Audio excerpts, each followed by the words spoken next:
Venha estudar o Espiritismo na UEC e conhecer seus aspectos filosóficos, científicos e religiosos.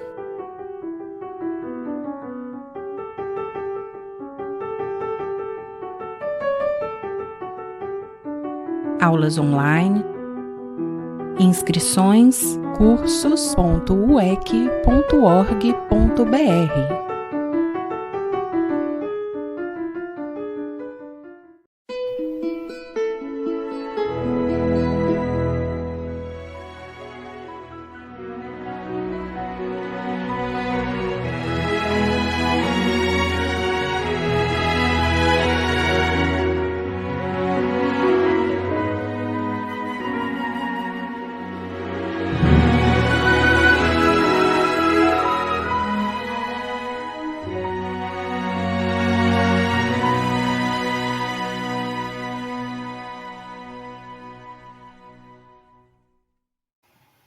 Sejam todos bem-vindos, confrades espíritas, simpatizantes da doutrina.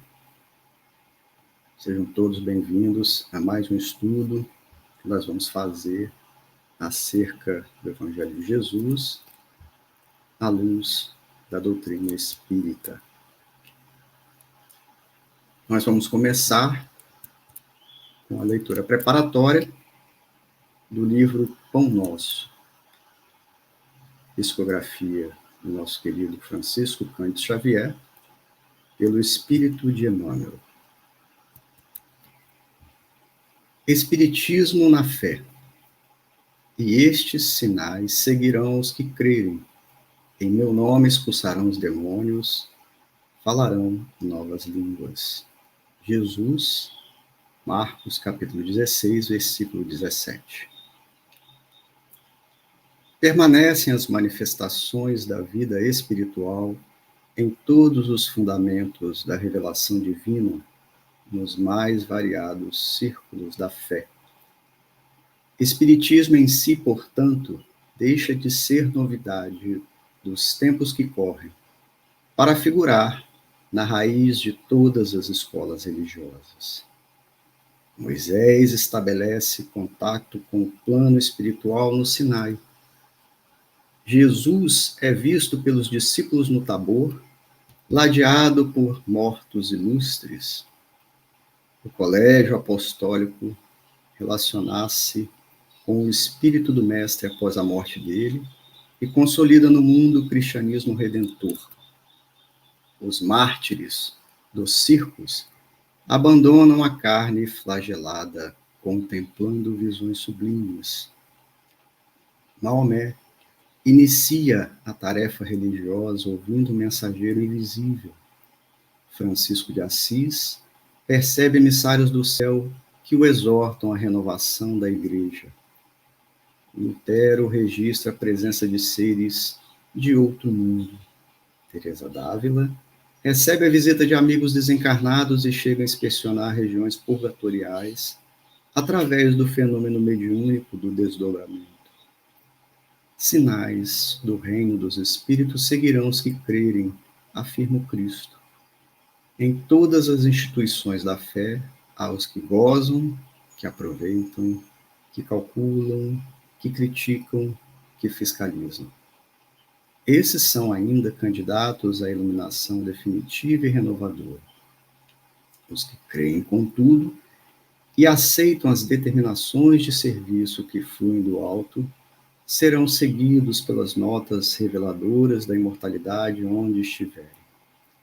Em nome do Senhor, emitindo vibrações santificantes, expulsarão a treva e a maldade e serão facilmente conhecidos entre os homens espantados, porque falarão sempre na linguagem nova do sacrifício e da paz, da renúncia e do amor. Vamos então fazer a nossa prece.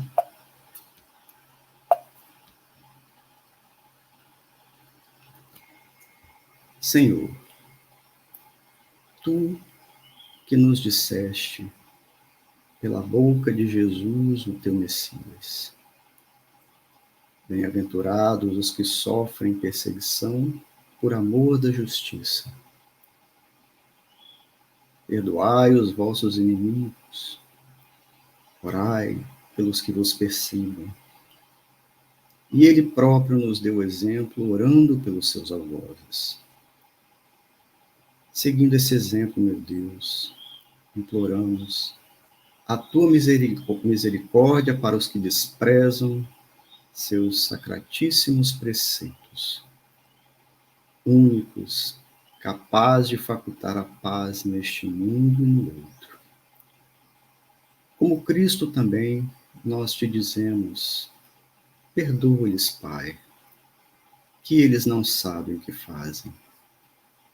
Dá-nos forças para suportar com paciência e resignação, como provas para a nossa fé e para a nossa humildade.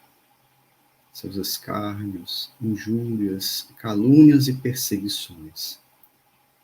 Isenta-nos de toda ideia de represálias, visto que para todos soará a hora da tua justiça, hora que esperamos submissos à tua vontade santa, Senhor. Após essa prece maravilhosa que está no Evangelho segundo o Espiritismo, no capítulo 28, que é o capítulo de coletânea de preces espíritas, nós iniciamos a nossa palestra. E o nome dela é Lições dos Discípulos de Jesus para nós. Bem, quem eram os discípulos de Jesus? Está no livro Boa Nova, de Humberto de Campos. Os homens mais simples e humildes do lago de Genesaré. Eram pessoas extremamente ligadas à simplicidade e à humildade. E quem são esses discípulos? Pedro, seu irmão André, Tiago e João, ambos filhos de Zebedeu, Levi, que é o nosso querido evangelista Mateus, que também era publicano. Os publicanos eram detestados, eram os cobradores de impostos. Tadeu e Tiago, filhos de Alfeu e Cleófas. Tomé, um descendente de antigo pescador da Dalmanuta. Filipe e Bartolomeu, esse pescador de Caná da Judéia. E Simão, o zelota de Canaã. E Judas de Iscariote, que era um pequeno comerciante de Cafarnaum. Nós podemos ir em Mateus, em Lucas, e lá nós vamos identificar os 12 discípulos de Jesus. Então, algumas lições nós vamos extrair para as nossas reflexões. E olha que interessante, dos 12 discípulos de Jesus, somente Levi e Judas juntavam-se à noite aos discípulos. Todos os demais viviam uma convivência praticamente constante, o tempo inteiro, banhados pela luz do Mestre. Vocês imaginam que maravilha ficar o tempo todo junto do Mestre Jesus. Mas a vida dos discípulos de Jesus não era somente de luzes e festas do coração. Eles tinham muitas discussões inúteis. E as discussões inúteis é uma coisa que nós precisamos entender e evitar. Entre eles, em várias ocasiões, Jesus pegava-os discutindo sobre as mais variadas questões, sempre de maneira infrutífera. Isso que está no livro Boa Nova, por exemplo, de Humberto de Campos.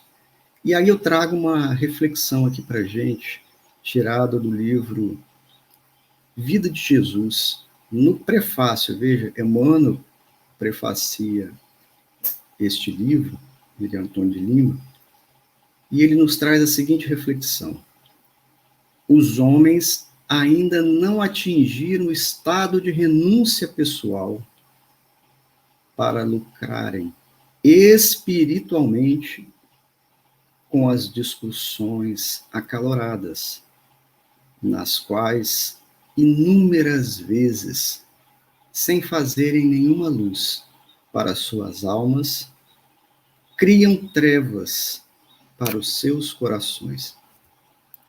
Isso é particularmente interessante porque realmente todos nós, quando nos acreditamos numa discussão, querendo talvez impor o nosso ponto de vista, raramente estamos preocupados realmente em lucrar espiritualmente com a situação. Então é muito interessante nós ouvirmos, entendermos que renúncia pessoal em qualquer eventual discussão, ela é muito importante para fazer luz.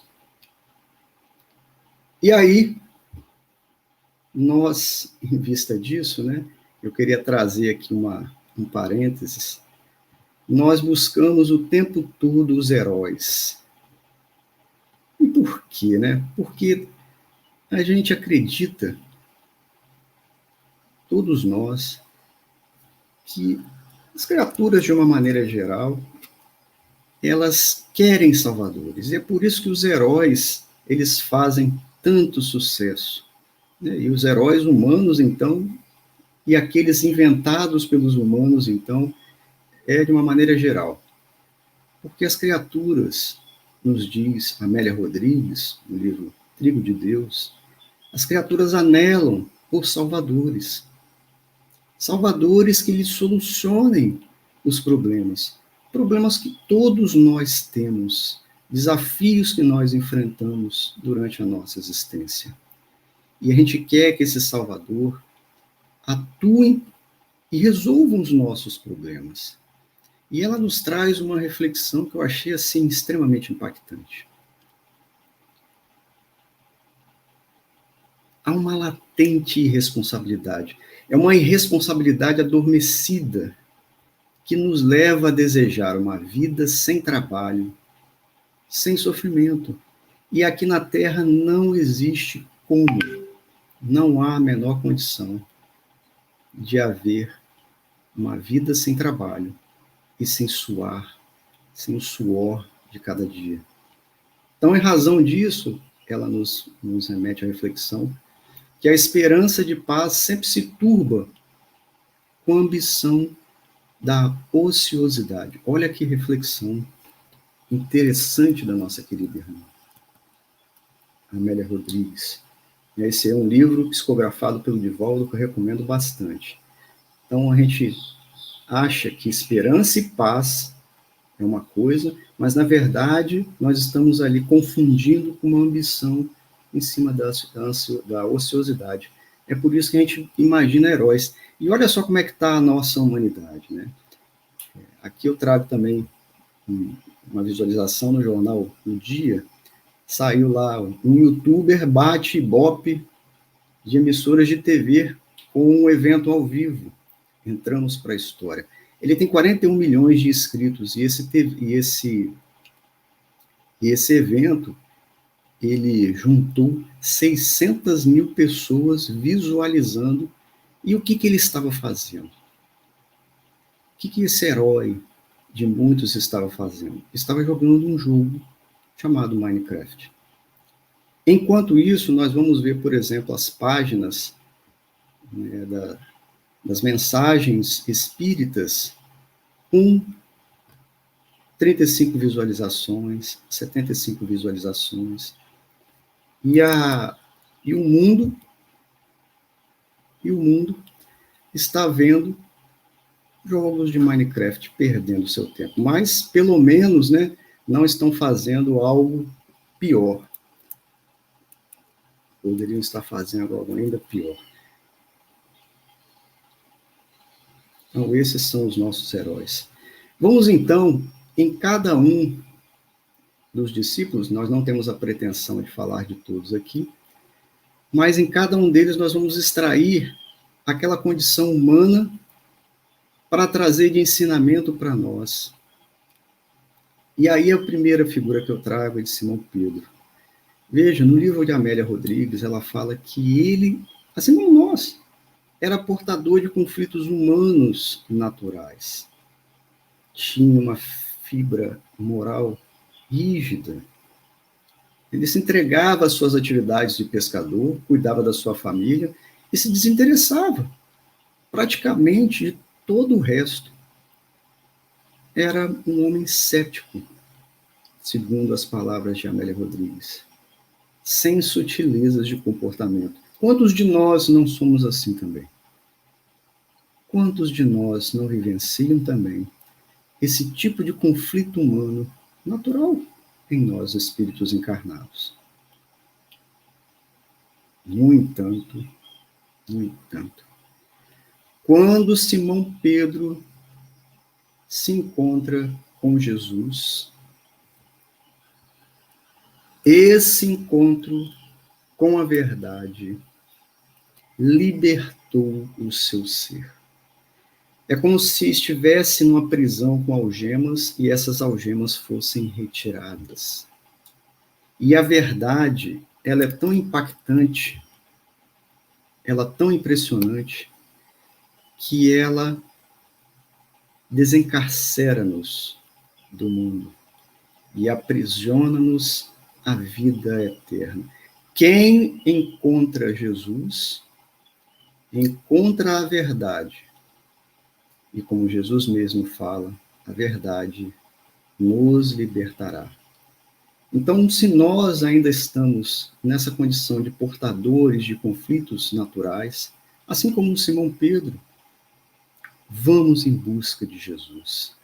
Assim como ele fez e refletiu, ele nunca mais foi o mesmo. E foi o líder do colégio apostólico. Basta nós querermos, basta termos a boa vontade de querermos.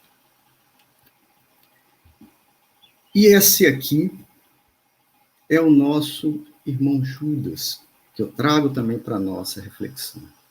No livro Boa Nova, Humberto de Campos traz algumas elucidações para o nosso despertar. Interessante que é o seguinte, quando Jesus ele está falando para os seus discípulos, e Jesus, quando reuniu os discípulos pela primeira vez, e Judas estava presente, Judas ficou realmente maravilhado daqueles ensinos. No entanto, ele foi o primeiro a despertar daquele, vamos dizer assim, daquele êxtase relacionado à luz que fluía dos ensinamentos do Mestre. E aí, ele, sendo o primeiro a despertar, ele logo pensou o seguinte: olha, precisamos de alguma contribuição.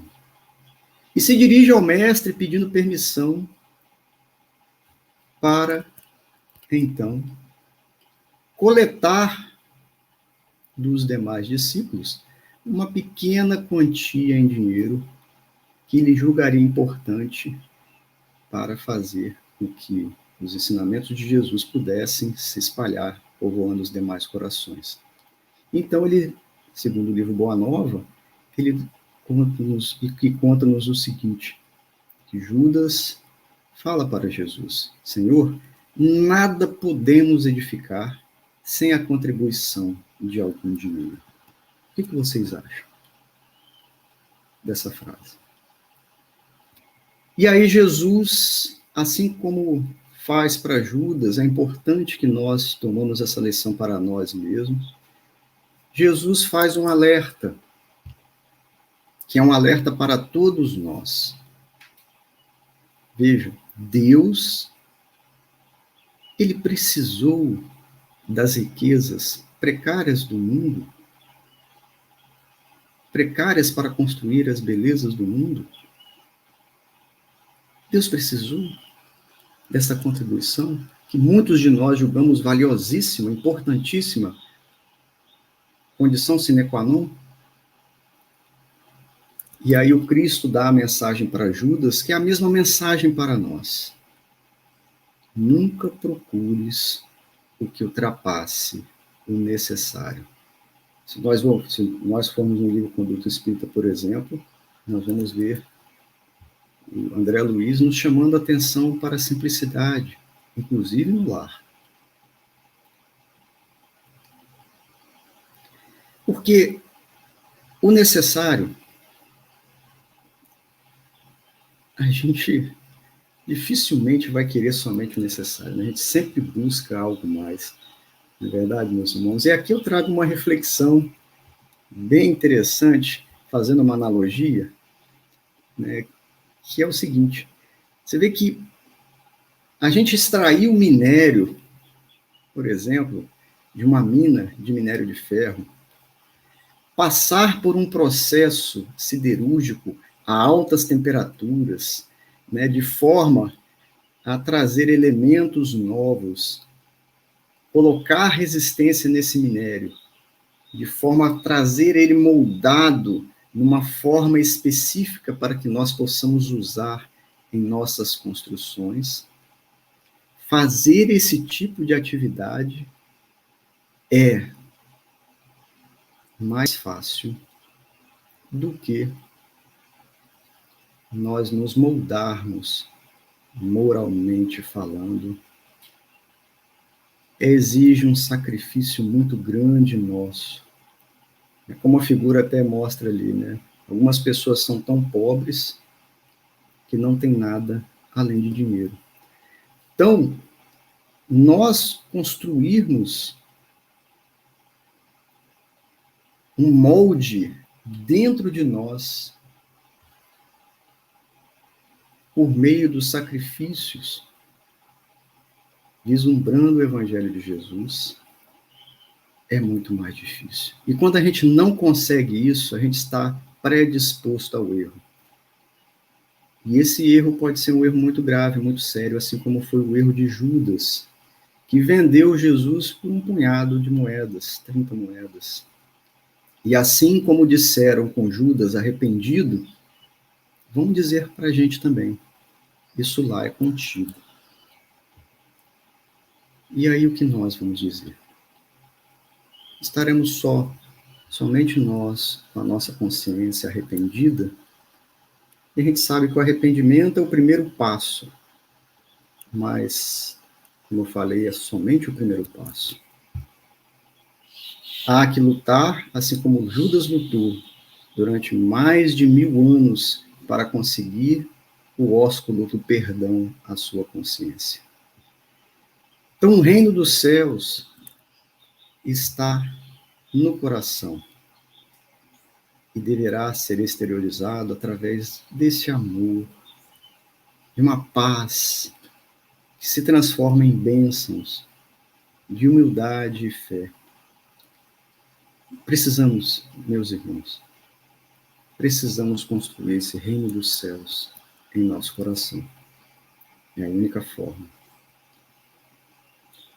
E Bartolomeu? Bartolomeu, conta-nos Humberto de Campos, na obra Boa Nova, que é um discípulo dos mais dedicados de Jesus. No entanto, ele era triste, amargurado com as misérias do mundo. E aqui eu abro um parênteses. A tristeza é uma invigilância.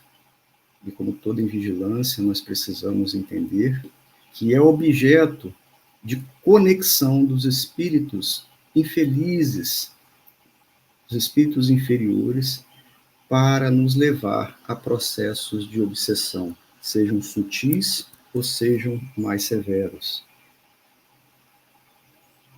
Aí, Jesus, ele fala para o Bartolomeu aquilo que é para todos nós. Bartolomeu, por que andas triste? Vim trazer o Evangelho, que significa boa notícia. Já vistes uma boa notícia não produzir alegria? Alguém aqui de nós já recebeu alguma notícia boa e que não tenha ficado alegre? Pelo contrário, tenha ficado triste? Chorado com certeza, muitas vezes de alegria, claro. Mas a boa notícia, ela alegra.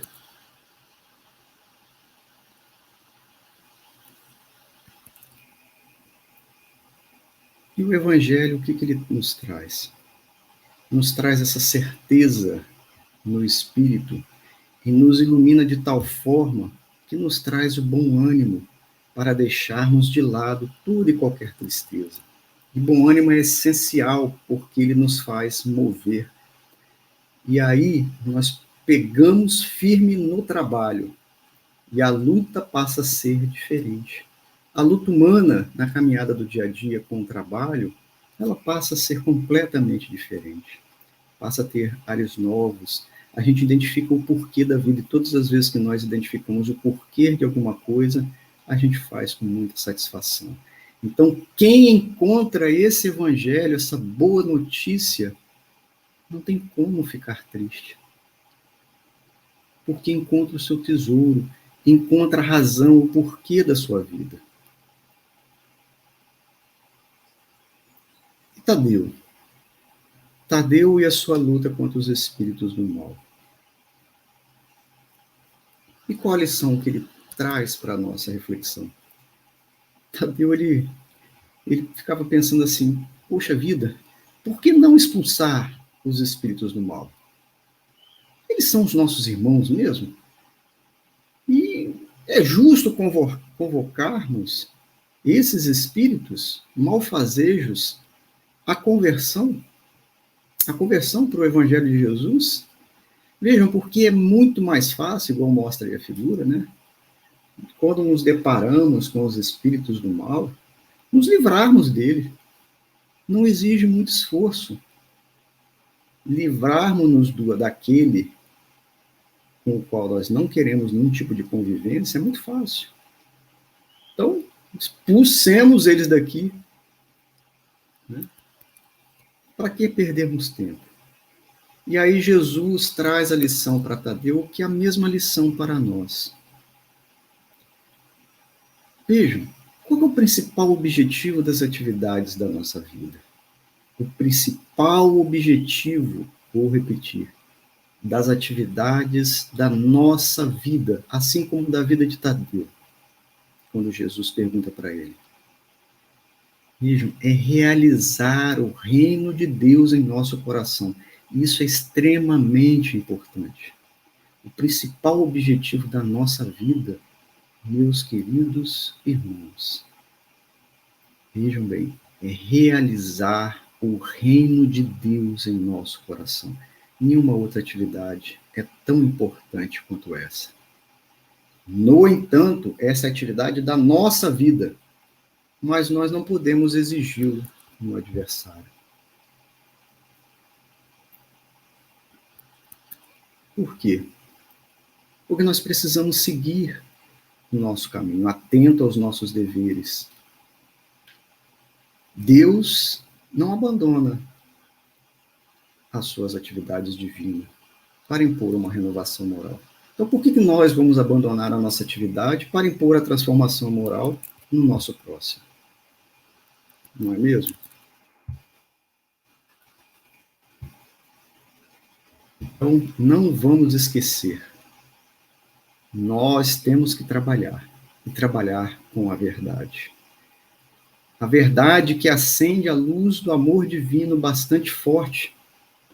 E essa luz não tem como. A luz do amor divino não tem como. Leva a alma à verdade. Porque leva Jesus. E Jesus é a verdade. Nós temos também o discípulo chamado Simão o Zelota. E ele estava na condição de discípulo mais velho. E por isso ele ficava ensimesmado. Tiago, na sua juventude, falava que iria espalhar o evangelho de Jesus, aproveitando a sua condição física de jovem. E ele, então, Simão, ouvindo aquilo, se sentia até humilhado.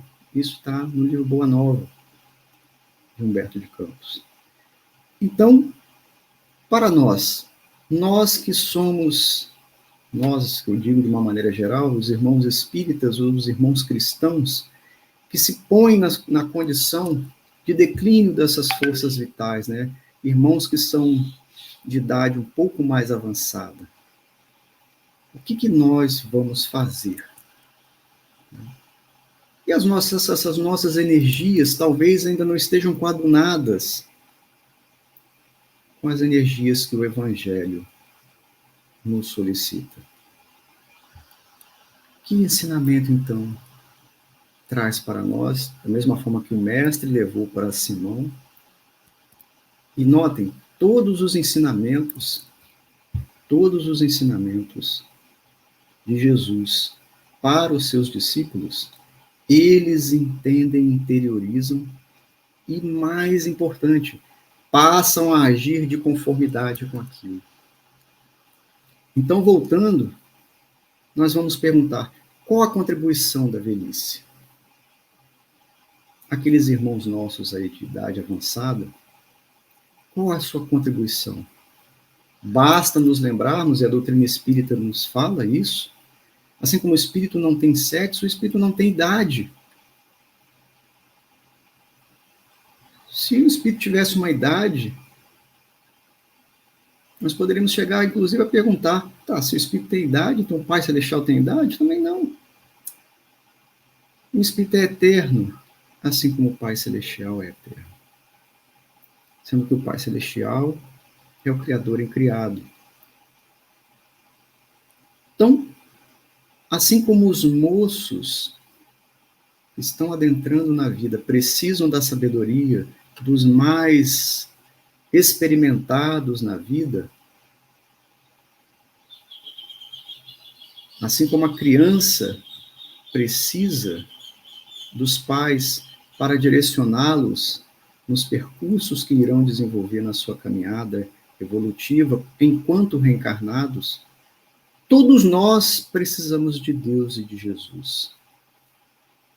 Então, todos nós podemos dar a nossa contribuição se nós estivermos juntos com Deus, nosso Pai, e com Jesus, o nosso Mestre.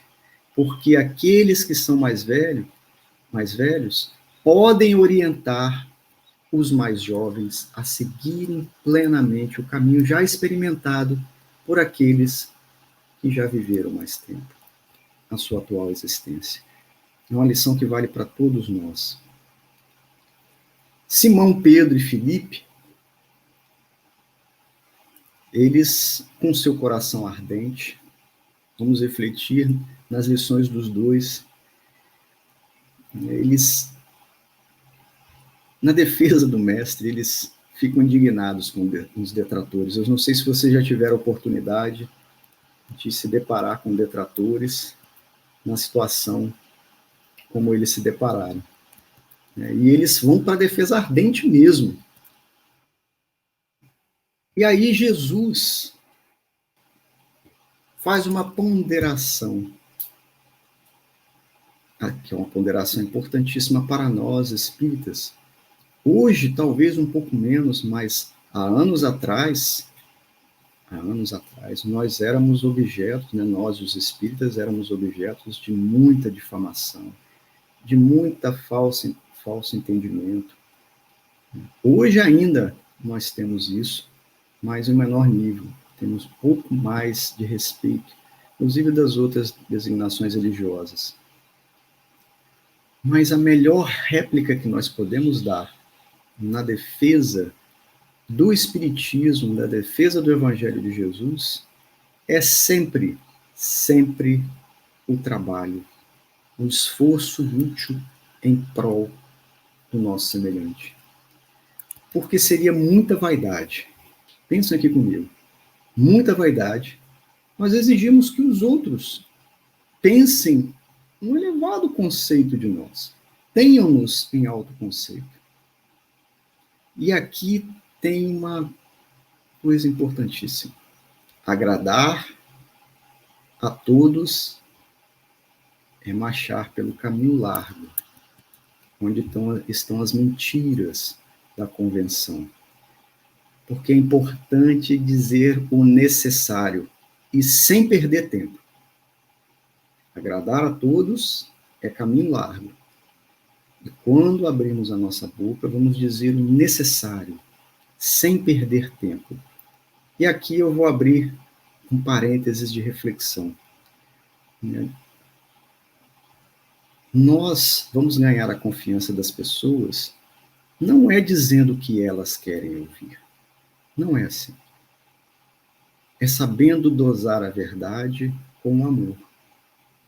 Nós vamos atrair pessoas melhores na medida que nós soubermos selecionar os nossos companheiros, os nossos costumes e os princípios de vida, porque as pessoas são atraídas pela lei de afinidade. Isso, inclusive, é um texto que está lá no livro Conduta Espírita de André Luiz. E quando a gente acaba agradando todo mundo, ou tentando agradar todo mundo, a gente acaba não agradando a nós mesmos. E aí traz um sentimento muito ruim de ressentimento em relação àquele nosso irmão. Né? Porque, no mínimo, a gente acha, chega um momento que a gente acaba achando que eles estão se aproveitando de nós. E nós temos que lembrar que também o meu próximo, o meu irmão, o outro, não vai me agradar também. E aqui entra o perdão. Né? Então, vamos, de acordo com o Conduta Espírita, render esse culto à amizade, à gentileza. Sim, vamos. Vamos aos companheiros, às organizações? Sim, vamos. Mas não vamos nos escravizar. Porque nós não podemos, em hipótese alguma, contrariarmos a verdade.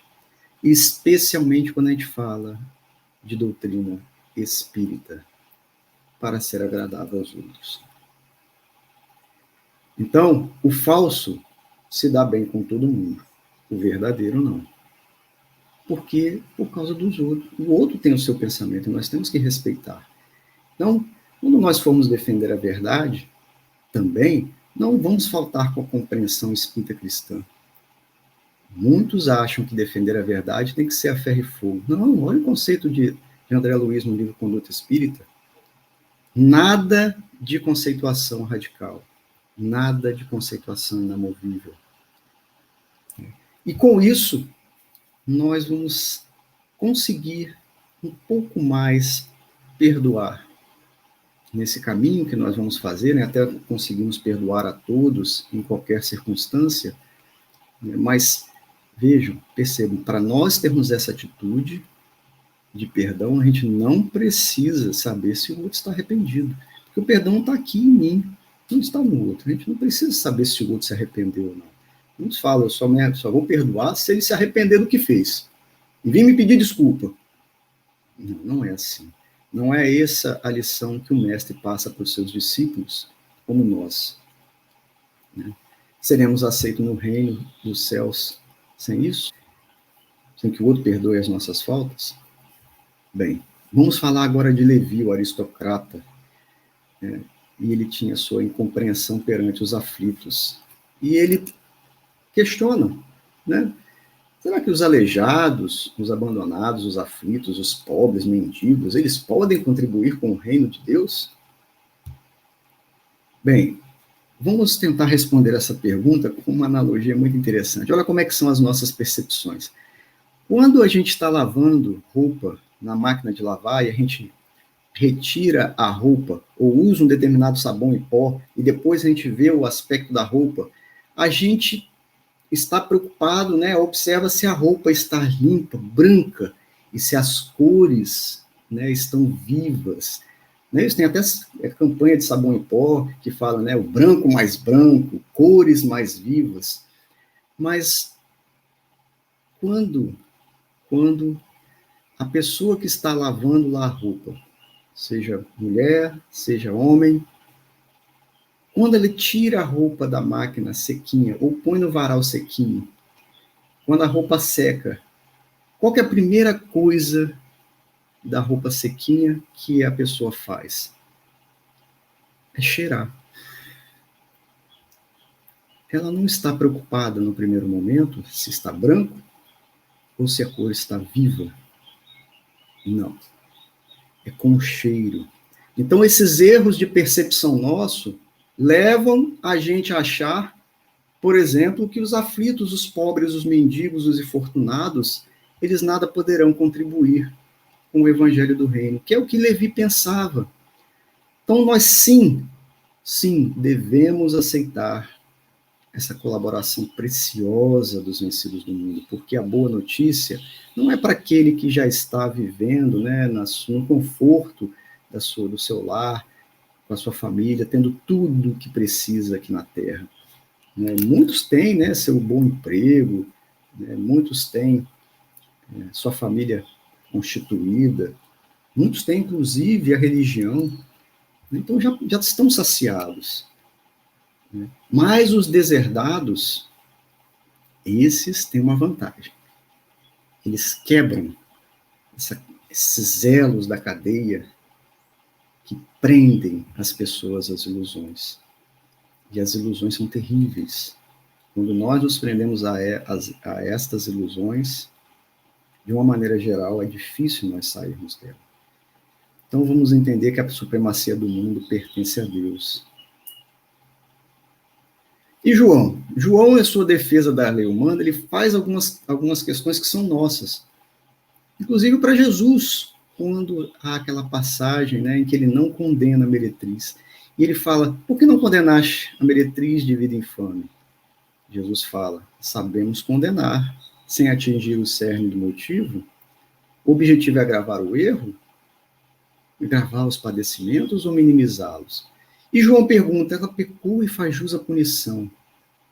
E Jesus fala, quem está irrepreensível na jornada terrena? E João fala, não está escrito que os homens pagarão ceitil por ceitil os seus próprios erros?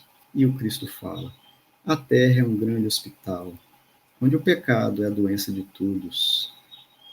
No entanto, é o Evangelho que traz o remédio para todos nós. Porque nós somos assim. Nós somos pessoas como os discípulos, com as nossas dificuldades morais. Nós somos seres humanos, encarnados aqui na Terra em busca da nossa libertação. E assim como eles, nós precisamos aprender com Jesus, com o seu Evangelho. E Tiago? Tiago, ele vê a punição de Deus e fica assim, meio que chateado, né? Porque Deus tão misericordioso, ele pune as suas criaturas. Né? A gente vê cada situação na Terra, e aí nós sabemos que Deus não desce da sua sabedoria para punir os seus filhos. Como a gente está vendo o rio que tem as margens, os filhos eles podem navegar entre essas margens. Ali sim é permitido ele agir, e ali, diante dessas margens, aquilo que ele fizer, né, aquilo que ele construir na sua cocriação, ele terá que responder. Porque o pai não impõe a reforma aos filhos. Ele nos esclarece em tempo oportuno. E a gente sendo esclarecido, a gente muda a atitude. A gente mudando a atitude, mais o pai nos esclarece, porque chegou o momento oportuno. Mais a gente muda a atitude. E aí forma-se o ciclo que a gente vê, por exemplo, na reencarnação. E Tomé? Tomé é a influência dos ricos aquinhoados, né, os doutores da lei. Ele queria a influência dos patrícios, dos ilustres, né, mas sem sentir o evangelho, sem sentir a verdade que o mestre traz de nosso Pai, não é possível, porque a causa do evangelho é a causa do coração, é no sentimento, é aqui dentro. Então, o livro Boa Nova até faz uma coisa interessante, né? Todos aqueles que têm um pouco mais, né, de recursos podem se tornar essa figura. Então, essa é uma grande lição para aqueles que têm recursos. Vamos sentir o evangelho no nosso coração e mudar a nossa vida. É aqui no coração. E aí o nosso coração fazendo luz, nós vamos trazer esse evangelho maravilhoso para dentro de nós. E aí eu trago, para nós encerrarmos a nossa reflexão, trago o que vem a ser a consciência espírita, então, mediante essas lições que nós tivemos aí. Os espíritas são infatigáveis construtores do progresso, são os obreiros do cristianismo. E olha o que Humberto de Campos fala no livro Cartas e Crônicas. Tanta liberdade nós recebemos para a interpretação dos ensinos de Jesus, que ele diz que ele não conhece pessoas de fé mais esclarecidas, mais favorecidas em termos de raciocínio, para desvendar os problemas da vida e do universo, quanto os espíritas. Então, nós carregamos conhecimento, sim. Então, nós temos que ter preocupação em realizarmos muito, muito mesmo, sempre mais.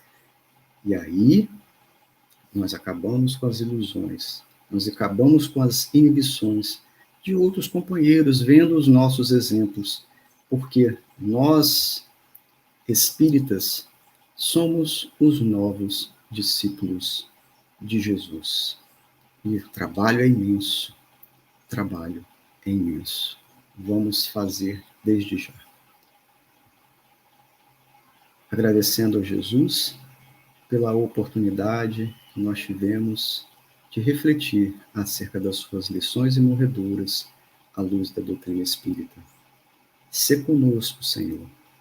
Abençoe as casas espíritas, os espíritas, abençoe a humanidade que passa por esses problemas tão difíceis relacionados à pandemia. E que a sua luz brilhe nos corações, hoje e sempre. Que assim seja.